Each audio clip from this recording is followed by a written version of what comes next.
What's one family saying or phrase you heard growing up that still sticks with you? Mom offered me tea as an apology for forgetting my birthday yet again, and I smiled like someone who has learned to accept late apologies the way one accepts a parking ticket under the wiper in the rain, then quietly switched my cup with my sister Hannah's. The sister who had floated back from Paris with a scarf that looked expensive enough to have its own passport, and after 2 careful sips she made a small, ugly sound in her throat that was not elegant at all, not even a little, and began to choke while Mom stared at me like she had finally tuned into the channel where I lived, and I, feeling a heat rise behind my ribs that could have been anger or relief or just the human body shouting finally, lifted my water and drank it calmly because calm is the only thing I have ever been allowed to own without someone calling it ungrateful.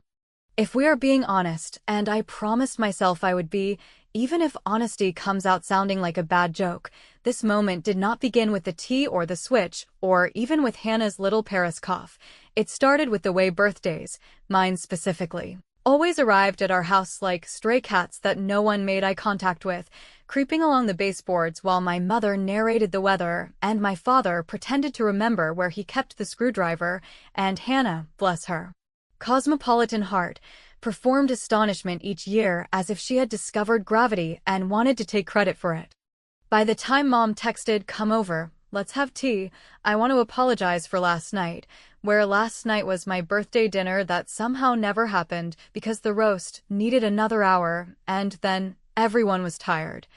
I had already had cake with myself, which sounds sad only if you have never eaten a slice of grocery store frosting in kitchen light at midnight and thought, well, at least one thing in this room is sweet.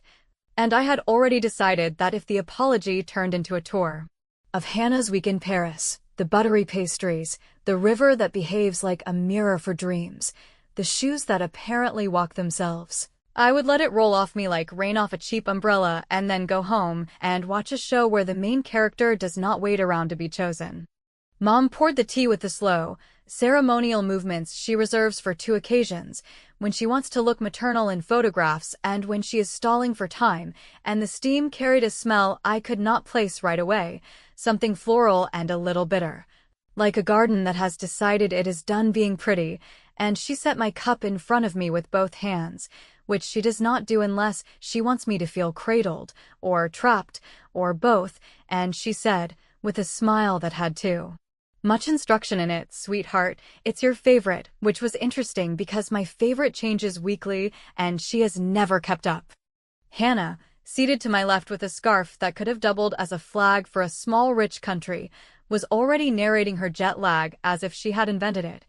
And she had one elbow on the table near the honey jar while she described a croissant that sounded like a religious experience, and I nodded and a because a lifetime of being the other daughter teaches you the choreography of listening without making any noise.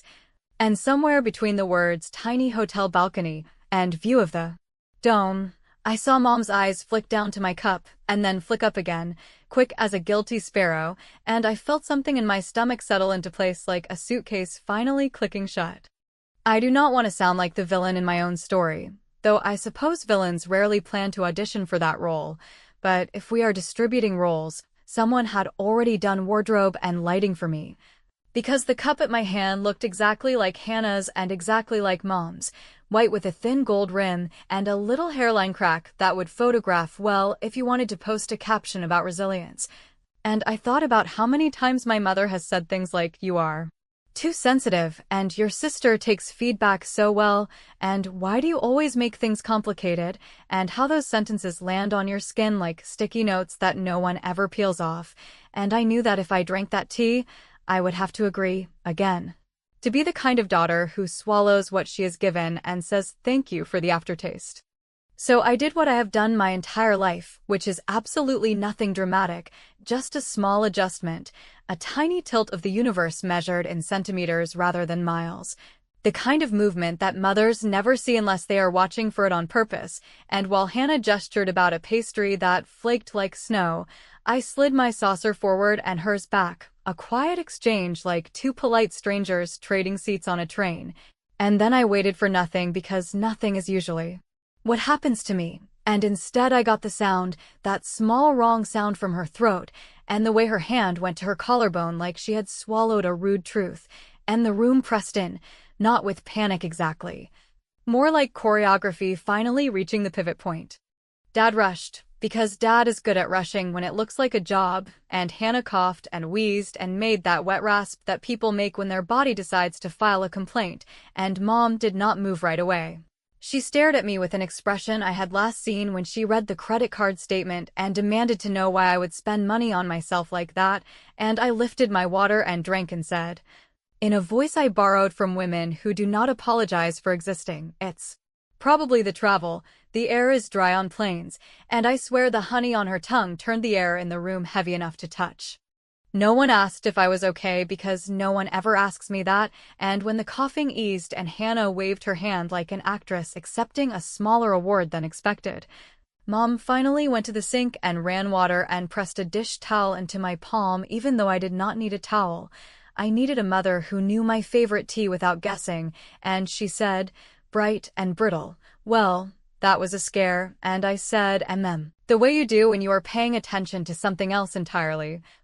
Like the scent that had seemed floral and now read as almond tucked inside something herbal, a taste note that did not belong to my preferences, but might have belonged neatly, almost lovingly, to the cup meant for me. My revenge, if you can call it that when it is as small and tidy as a paper cut, happened while Dad fussed and Hannah fanned herself and Mom pretended not to be watching me watch her, because Mom's phone lay face up on the runner with the reminder banner still pulled down. And I reached out, casual as a cat finding sun, and I opened her calendar, and I created a repeating event that begins tomorrow and continues forever unless someone begs me properly. Daughter's birthday, all day, every device, every week, relentless as a metronome. And then I set the alert to early morning because sometimes the only gift left to you is the sound of someone else finally waking up, and as the house settled into that sticky quiet that follows a near accident, my screen lit my face like stage light, and I saw the new event slide into place, and I looked up, and Mom looked back, and for once neither of us blinked first. Hannah's coughing slid down from a sharp bark to a raw scrape that sounded like a zipper fighting bad fabric, and while Dad hovered with a glass of tap water and the misplaced confidence of someone who believes hydration can fix character as well as airways, I kept my gaze pinned to Mom's face because there was something in the way she didn't flinch that felt less like shock and more like accounting, as if she were mentally reconciling a ledger where my name has always been the expense line. And in that long quiet where no one acknowledged my birthday or my presence or the way the steam curled from the cups like a question mark no one wanted to read aloud, I felt the old muscle memory kick in, the one that tells me to smile, tidy the mess, and act grateful for the privilege of pretending nothing happened, even when something very obvious is happening and it has my initials scratched on the underside. Hannah, who could dramatize a hangnail into a season finale, insisted between wheezes that it was the dry cabin air plus the jet lag plus maybe the honey, because European honey is different, and Dad nodded vigorously as though international pollen conspiracies had just been confirmed, while I took the plates to the sink with the practiced posture of a waitress who knows exactly which table is going to stiff her on the tip, and I let the water run until the steam blurred my reflection into someone softer and less likely to argue, which is a useful trick when you were raised to be the calm one, the reasonable one, the daughter who absorbs impact so that everyone else can keep their illusions beautifully unwrinkled. Mom followed me to the kitchen with the measured steps she uses when she wants intimacy without accountability, and she stood close enough that I could smell her hand lotion, the lavender one she buys on sale and calls a treat, and she said my name the way dentists say, "You'll feel a little pressure," then asked if I liked the tea, if it tasted the way I remembered, which was an interesting question since I could not remember ever liking tea that hinted at almonds behind a polite floral mask. And I answered with a companionable hum because I have learned that silence, when delivered with a smile, can be a scalpel, and I watched her eyes drop to the sink, then to the towel, and then back to my face as if she were trying to read the captions on a show that does not offer subtitles.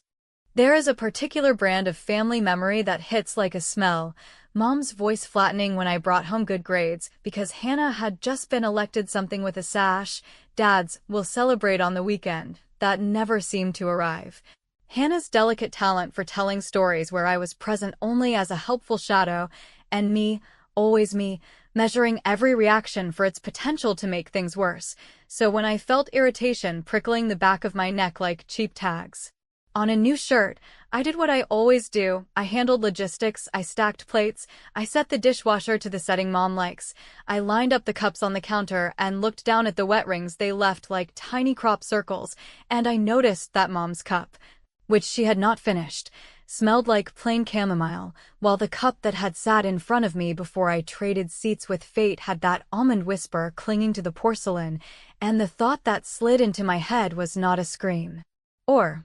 an accusation, just a simple sentence with heavy shoes. Interesting. Hannah reappeared in the doorway with damp eyes and a hand to her throat in a gesture that would have played nicely on camera, and she declared herself fine in the brave voice of someone who expects applause for surviving her own performance. While Mom offered her a ginger candy from the jar she keeps for guests, and Dad declared we should all sit and reset, a word that in this house usually means pretend the most recent bruise is just an interesting shade, so I dried my hands, I took my chair, and I asked Hannah about Paris in the light, joking tone that makes people trust you with secrets they do not realize they are confessing, and she obliged with a story about a rooftop bar and a waiter named Lucas, who pronounced her name with an extra vowel. And while she talked, I reached for Mom's tablet, propped on the sideboard, unlocked because her thumbs hate passwords, and I opened her calendar with the smooth entitlement of a child finally claiming the toy she was told to share forever.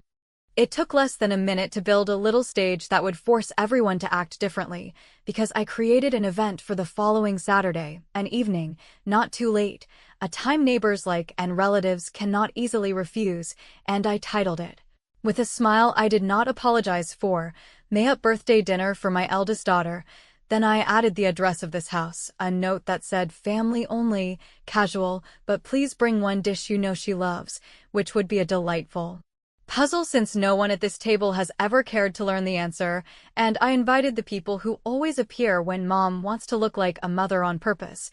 The church ladies who champion potlucks, the neighbor who lends chairs, Aunt Carol who never met a boundary she couldn't cross, and our cousins who love a calendar. Before I hit send, I toggled one setting that felt like slipping a pebble into a shoe. I made the event visible to invitees' calendars with public comments enabled, which meant every, what does she like, and do you need me to bring candles, and what is her favorite cake again, would ping Mom's devices like a tiny chorus of honesty she could not mute without admitting something cruel, and I added a short, warm line from her account that read, I forgot yesterday, and am fixing it properly, which she would hate me for and possibly love me for and definitely have to explain. Then I sent the invites into the world where they would weave themselves into everyone's plans like ivy. I set the tablet down exactly where I'd found it. I picked up my water, and I looked at Mom with a pleasant expression that used to be my apology mask, but today felt suspiciously like armor, and I asked if she wanted me to take the trash out, which is the sort of question that lets you listen to the silence that arrives before the answer, and in that thin gap her phone lit up on the table runner with a preview banner she must have swiped away prematurely, and my eyes caught the first line of a draft she had apparently typed at some point and never sent, 5 words that walked toward me like a cold front. She finally did it, and I do not know if this she was meant to be me or Hannah or some ghost of the daughter Mom thinks she deserves. But I know the finger that hovered over the screen was hers, and I know that my pulse steadied the way it does when a coin lands on its edge and refuses, for a breathless second, to choose. The house pretended at normal the way a stage set pretends to be a real street, with Dad clattering around to restore order as if noise could paste reality back together, with Hannah doing that heroic recovery face people use when they want praise for not dying of drama, and with Mom arranging napkins and coasters like precise geometry might rewind the last 15 minutes, while I took in the details that always tell the truth. The faint almond ghost that still clung to the lip of the cup that had been meant for me, the way Mom's hands moved in small controlled arcs that looked like she was patting down a wildfire with oven mitts, the way Hannah's eyes kept darting to mine as if I were the mirror she needed to find her angle, and I understood. with the calm that comes when the elevator finally stops dropping, that we had crossed from careless forgetting into something curated, a test or a trap or a dare, and that my usual approach of smoothing the tablecloth over the stain would not be enough to keep the floor from tilting. I have never been a natural conspirator. I am a list maker and a receipt keeper and a return within 30 days person.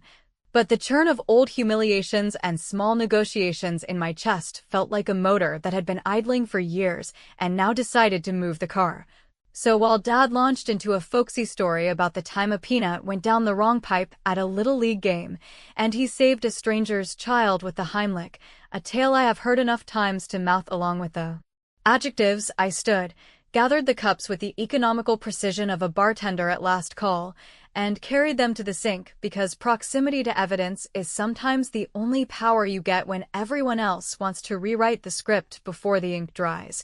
And I ran warm water in a thin, steady ribbon, not enough to rinse, just enough to lift scent, and leaned in until the truth sat up and introduced itself. Mom appeared beside me so quietly you would think the floor had learned to swallow footsteps, and she asked whether I needed help with anything, which landed like a line reading we both recognized from old productions, and I told her, in a voice so gentle it could have been mistaken for gratitude, that I had it handled, then reached for the dish soap with one hand while the other traced the rim of the cup that held the lingering almond whisper, and I allowed myself one reckless thought that the person who brewed the tea had misjudged the bitterness, or misjudged me, or both, before I pivoted toward a revenge size to my own scale. Not flashy or dangerous, just precise, legal, and exquisitely inconvenient. The kind of revenge that forces people to live in the consequences they pretend not to notice. When I returned to the table, I carried the cooled kettle, the honey jar, and a stack of coasters that I placed with unnecessary ceremony, and I smiled at Hannah with the bright cashier energy you use when a customer demands a coupon you have never seen, asking her to tell me more about Lucas with the beautiful vowels because he sounded charming, and she looked eager to be charming back, and while she performed her lovely life, I opened my phone beneath the table and logged into the neighborhood group board where people trade yard tools and judgments, and I composed a small post under Mom's account, not cruel, not untrue, just tidy, announcing next Saturday's May-up birthday dinner and requesting that anyone who had a favorite recipe of mine share it in the comments. A public invitation that would call the bluff that my preferences were invisible and would also provide a searchable archive of who actually knew me, which, based on history, would likely be the neighbor with the succulents and the mail carrier who noticed the packages I signed for, and I scheduled it to publish at dawn, when coffee and truth share a pot. I looked up to find Mom watching me with that patient smile that always suggests she believes she is a better person than the room currently allows her to be, and I invited her, sweet as pie and tart as lemon peel, to help me choose a dessert for next week since she has always had such good taste. Then I slid my own phone into my pocket and reached for hers on the runner with emotion so practiced I shocked myself. Because I have always been the kind of daughter who leaves evidence pristine. And I opened the browser tab she had minimized, the one with a search result about herbal teas that should be avoided by people with a nut allergy, which is not a search one makes idly, and I breathed once, not too deep, then another time for emphasis. And I closed the tab and reopened the calendar and added a second event to the same Saturday, the exact same hour, titled Neighborhood Allergy Awareness Potluck, marked as hosted by Mom, at this address, with a cheerful little blurb about how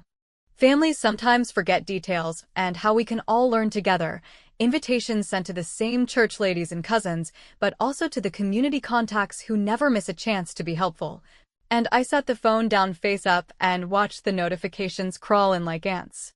Hannah, oblivious or pretending to be, stretched her scarf with 2 fingers and asked if my water tasted funny, which would have been an interesting line if I had been the one to cough. And I told her that water always tastes like whatever you expect to swallow next, which she decided was philosophical and nodded as if she had discovered a quote for her feed.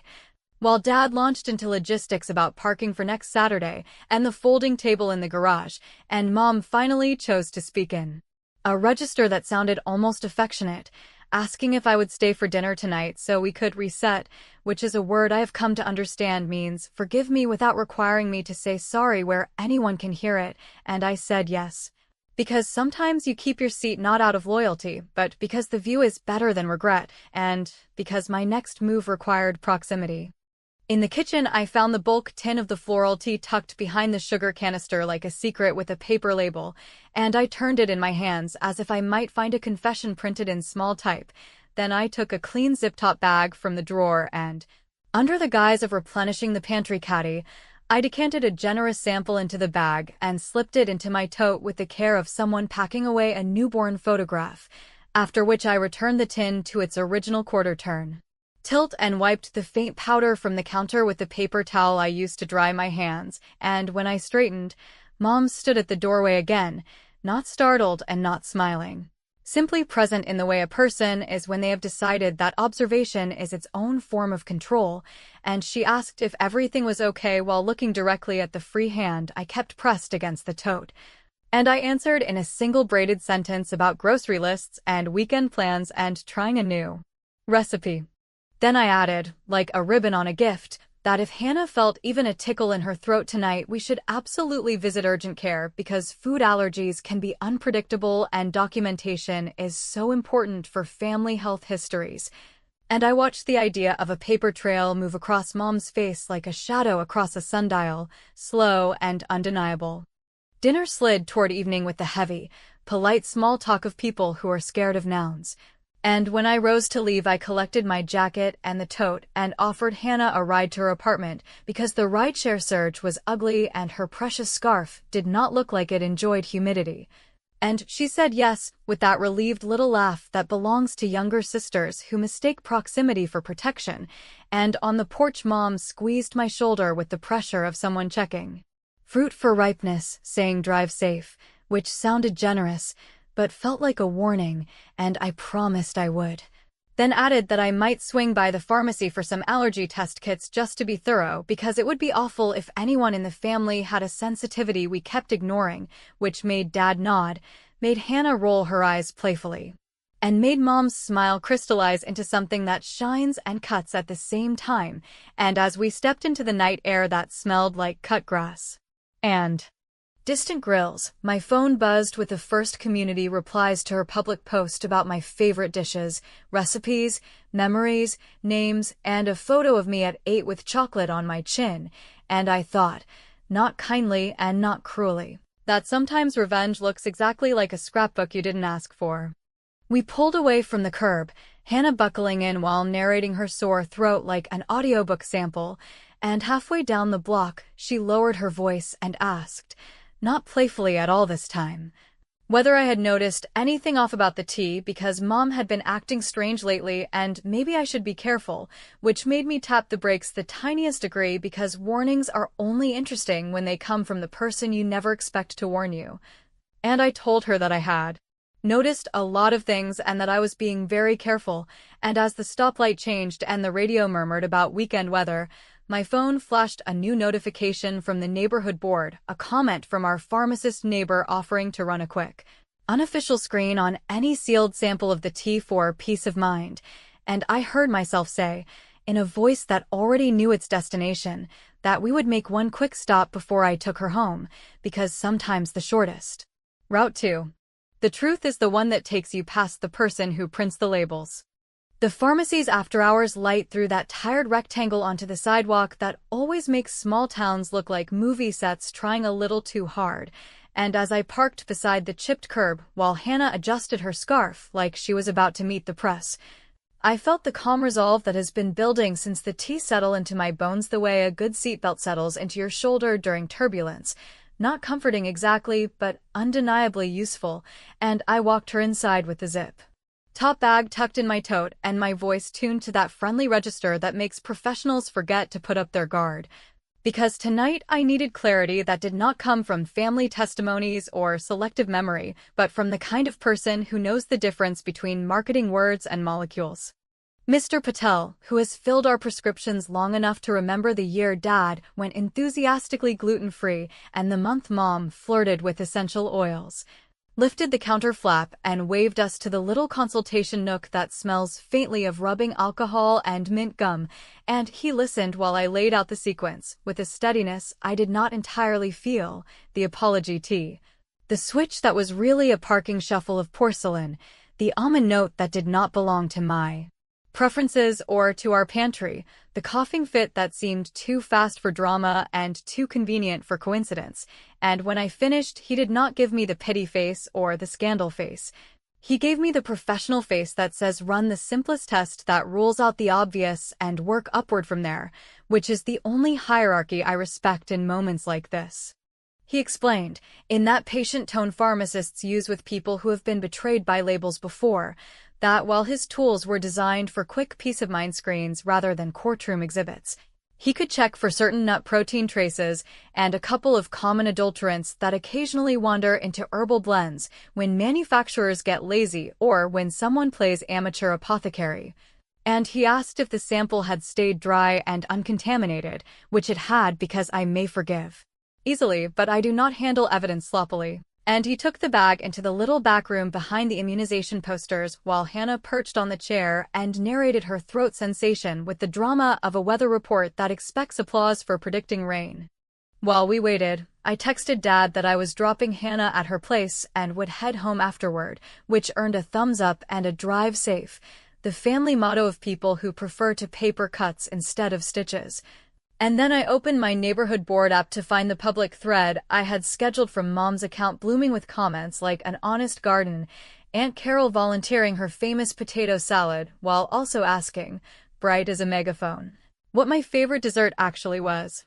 The church ladies offering prayers and pies, the neighbor with the succulents uploading a photo of me at 8 holding a spatula like a microphone, the mail carrier chiming in that I always tip at Christmas, which was an odd but charming data point. And I allowed myself the dry humor of realizing that my history existed, just not in the people who profess to know me best, and that sometimes the clever revenge is not a dagger, but a mirror with a microphone attached. Mr. Patel returned with a sheet that looked more like a grocery receipt than a verdict, and he cleared his throat with the seriousness of someone delivering a sprained truth, explaining that while he could not diagnose intent or source, the strip he ran suggested a low but present signal for nut proteins consistent with bitter almond residue, and something else that pinged on his multi-test for salicylate concentration higher than one would expect from the listed flowers alone, which did not scream poison, he emphasized, but did whisper formulation inconsistency or amateur blending, and he advised, calmly and without judgment, that if we suspected an allergy or exposure we should document symptoms, avoid further consumption, and consider sending a sealed portion to a certified lab if we wanted something that would stand up in a confrontation with more syllables.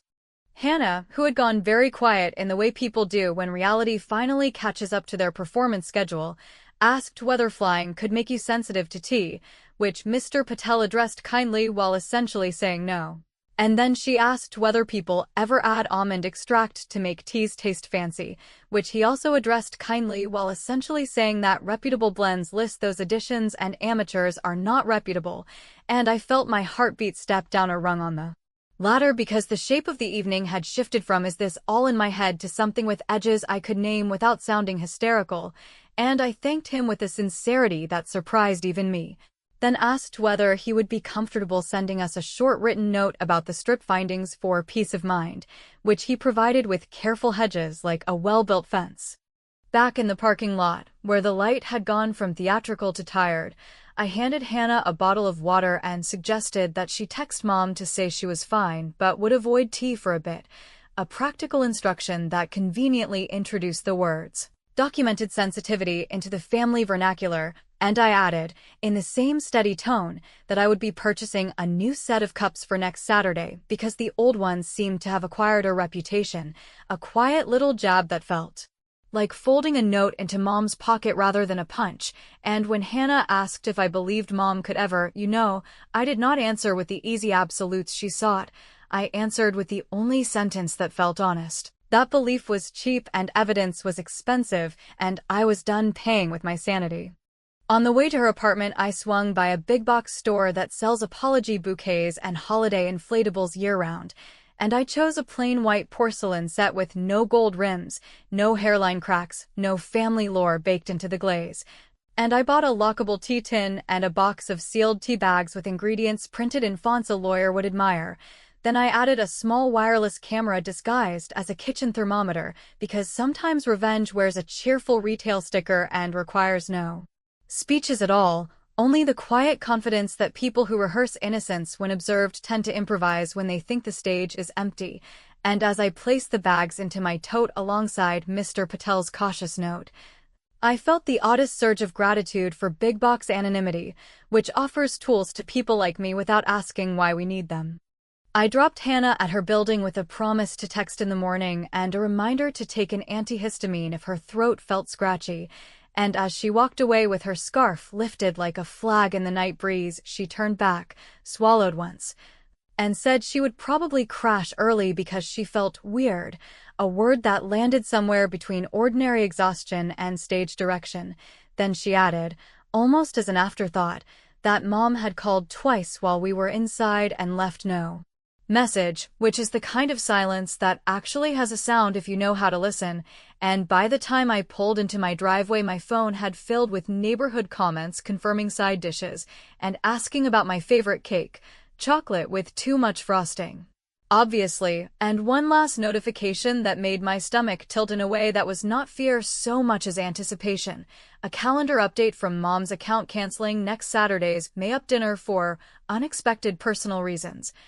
which was fascinating not because of the cancellation itself, but because it was immediately followed, 2 minutes later, by a second event scheduled at the exact same time labeled Family Safety Discussion, Mandatory. A phrase that read less like hospitality and more like a summons, and I stood in my kitchen under the hum of the refrigerator while the new thermometer camera blinked its tiny readiness. And I realized that whatever test had started at the tea table had just advanced to the kind of round where people stop pretending there are no rules, even as they begin to write new ones in pencil. By the time Saturday arrived, the week had stretched itself into a taut cord pulled so tight that every small movement hummed with vibration, and I could feel in my bones that the dinner, which Mom had renamed, rebranded, and essentially recast as a family safety discussion, mandatory, was never going to be about food, not about cake, not about allergies, but about the kind of confrontation families choreograph when they can no longer bear to say what they mean in the simple language of care. I drove over with the new porcelain cups wrapped in brown paper, the sealed tea bags tucked neatly beside them, and the small thermometer camera buried in my tote with its quiet red light blinking like a heartbeat waiting to be hidden in plain sight. The driveway was already lined with cars that usually only appear at Thanksgiving, cousins I hadn't seen in years, Aunt Carol who never misses the chance to say she told you so about something no one remembers, and a cluster of church ladies whose idea of safety is always more prayer and less confrontation, and I understood, as soon as I saw them, that Mom had widened the circle not because she wanted support, but because she wanted witnesses, and that the evening would be less about reconciliation and more about performance, which is, of course, the only language my family has ever spoken fluently. Inside, the dining room had been stripped of its usual warmth, no flowers, no tablecloth, no sentimental centerpieces, just the bare wood polished so hard it reflected the overhead light like a stage floor. And in the middle of the table sat the old gold-rimmed cups, washed and waiting like actors summoned for one last scene, their cracks more visible than ever, daring someone to pour. Mom stood behind them with the straight-backed authority of a teacher before roll call, and Dad hovered near the window with his hands stuffed in his pockets, already rehearsing the neutrality he wears when the air turns sharp. While Hannah sat in the middle chair with her scarf looped like armor, her eyes darting between Mom and me as if she were waiting for a referee to appear and set the rules. Mom began in that slow, modulated tone she saves for church recitations, declaring that families survive only when trust survives, that misunderstandings can be as dangerous as malice, and that sometimes a daughter can misinterpret love as neglect, or caution as hostility, and though she never said my name, her gaze never left my face. She spoke about tea, about rituals, about how our house had always been built on small ceremonies that hold families together, and then she gestured to the cups and announced that tonight we would all drink together, each of us, as a symbol that the family was intact and that no one had anything to fear. It was clever, too clever, because it left me no polite escape. To refuse would be to declare suspicion, and to drink would be to surrender to her choreography, and I realized in that moment that my revenge could not be subtle anymore. It had to be staged on the same scale as her performance. I reached into my tote with deliberate calm, pulled out the white porcelain set I had bought, and placed it on the table with a neat little thud that drew every eye, then set down the sealed box of labeled tea bags beside it. I explained, in a voice even and conversational, that I had decided our family deserved something untainted, something without mystery, and that since we were talking about safety we should drink only what was sealed, labeled, and verifiable. I unwrapped the cups slowly, lined them up with their unblemished rims shining under the light, and I could see the flush rise in Mom's neck as the room whispered with the sound of relatives deciding whose side to take. Mom tried to recover, claiming tradition mattered, claiming our cups held memory, claiming I was disrespecting the family by discarding history, but I cut across her in the tone of someone who has spent years being told to wait her turn. And I told her that respect is not inherited, it is practiced, and if she wanted us to drink together then we would drink from something clean, and I lifted one of the new cups, tore the wrapper from a bag of chamomile, and poured hot water until the steam curled up in a shape that looked more honest than anything else in the room. One by one, relatives followed, not out of loyalty to me, but out of fear of being the one who looked careless, and soon the old cups sat untouched like artifacts of a religion everyone had abandoned mid-sermon. Mom watched, her jaw tight, her eyes bright with the fury of a person who has been outmaneuvered, and for the first time in years I did not look away. I sipped slowly, deliberately, and when Hannah copied me with a nervous little laugh and declared the tea perfectly safe, the tension cracked just enough for Dad to exhale. But before the air could reset into ordinary conversation, I pulled from my tote the folded note Mr. Patel had given me, the careful little report about nut proteins and salicylates, and I placed it beside the untouched gold-rimmed cups. I didn't say a word, I didn't have to. The silence that followed was louder than anything I could have staged, because the note was a presence, undeniable, and though no one read it aloud, everyone glanced at it, everyone felt its weight. And everyone understood that the safety they had been summoned to discuss was not abstract but immediate. Mom broke the silence with a laugh, brittle as snapped glass, saying families blow things out of proportion, that tea is tea, that pharmacies test for too many things anyway, but her voice trembled in a way only I seemed to notice, and I leaned forward, finally answering the question Hannah had asked me in the car days earlier. I said that yes, I had noticed something strange in the tea, I had noticed something strange in the way Mom had smiled when she handed it to me, and I had noticed something very strange in the draft message on her phone that said, "She finally did it." The room gasped softly, like a chorus waiting for the conductor's cue, and Mom's face shifted in the smallest ways, her lips tightening, her eyes flicking down, and then she smiled that practiced smile that has excused every slight for decades, and she said, simply, "Wouldn't you like to know?" I leaned back, sipped my sealed chamomile, and told her that curiosity was dangerous only for people who were hiding something, and that I had nothing left to hide. The family murmured, the church ladies folded their hands, Aunt Carol reached for her purse as though prepared to leave early, and Hannah looked between us with the expression of someone realizing she had been a pawn on a board she never knew existed. The evening ended without a toast, without cake, without closure. People filed out into the night with uncertain smiles and awkward hugs, carrying the taste of safety and the memory of danger, and as I left I glanced back to see Mom still standing behind the table, her hands resting on the old cups like a queen without a throne. And I understood that the war between us was not over, it had only changed shape. Back home, I set the new cups neatly on my shelf, sealed the tea bags in their tin, and placed the folded note in a drawer where I could find it again if I needed proof. I poured myself one last cup, sat at the table alone, and whispered into the quiet that I might never know if I had outplayed her or simply stepped into the next move of her game. All I knew was that from now on, I would never drink tea without choosing the cup myself.